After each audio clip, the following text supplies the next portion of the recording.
Can Muslims use this type of contract to purchase a home in the US? Let's take a look.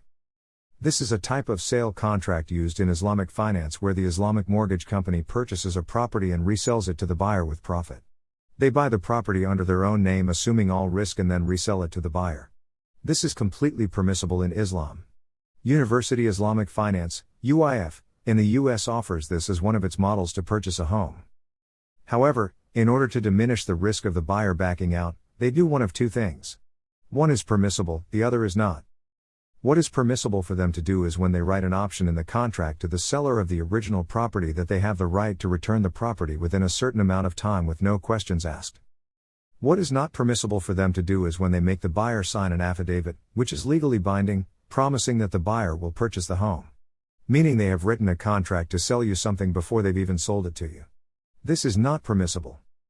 Another controversial aspect of this type of contract in the US is that the actual time that the Islamic mortgage company is assuming risk is about 30 seconds or so, which is usually at the time of signing.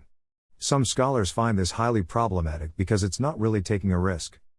There is also something else to keep in mind when deciding to finance through Islamic mortgage companies. All of the mortgage companies in the US, Islamic or conventional, sell their mortgages to Fannie Mae or Freddie Mac. In fact, the buyer signs a document for it. These are secondary market government organizations that function as corporations. They have an implicit guarantee from the government that if they fail, the government will help them out.